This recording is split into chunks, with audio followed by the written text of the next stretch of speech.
अस्सलाम वालेकुम, मैं हूं मोहम्मद सत्तार बाकर और आज हम इस वीडियो में जानेंगे बुर्ज दिलो अफराद बतौर खामन उनकी खसूसियात क्या होती है। दिलो अफराद बसीयत शोहर सिर्फ इस सूरत में खुश रह सकते हैं जब उनकी शादी एक ज़हीन और फराग दिल औरत से हो जाए जो उनकी तरह इंसानी फलाह बहबूद की नजरिया से सरशार हो।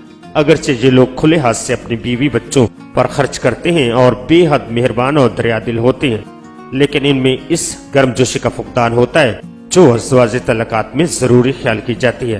ये अपनी बीवी को भी एक अच्छा और मुस्तकिल दोस्त ही समझ रहे होते हैं जब तक वो इनके सामने और साथ इनकी तवज्जो के मुस्तहिक है, बल्कि बाज़ औक़ात तो उसकी मौजूदगी में भी अचानक किसी दूसरी दिलचस्पी की तरफ इस तरह मुतवज्जो हो जाएंगे कि वो इनकी इस अंदाज को बेगानगी महसूस करने लगे या अपनी तौहीन समझे।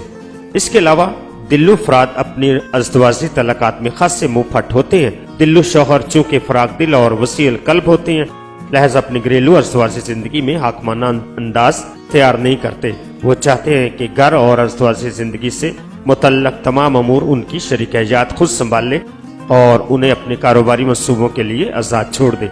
वो घरेलू मामलात में बेजा दखल अंदाजी नहीं करते, बड़े बावकार और मिलनसार होते हैं और शादी को जिंदगी का एक लाजमी हिस्सा ख्याल करते हैं। वो हर लिहाज से एक शरीफ आदमी का किरदार अदा करते हैं। अपने खानदान और बीवी के साथ उसी अखलाक और इंकसारी से पेश आते हैं जैसा कि अजनबी मेहमानों के साथ। उनकी यही अदा उनकी बीवी या दूसरों को यह सोचने पर मजबूर कर सकती है कि उनकी नजर में किसी भी जज्बाती तल्लक का मियार क्या है। तो दोस्तों, अपना बहुत सारा ख्याल रखिएगा और अपने प्यारों का भी ख्याल रखिएगा और मुझे अपनी दुआओं में याद रखिएगा। अल्लाह हाफिज, फी अमानिल्लाह।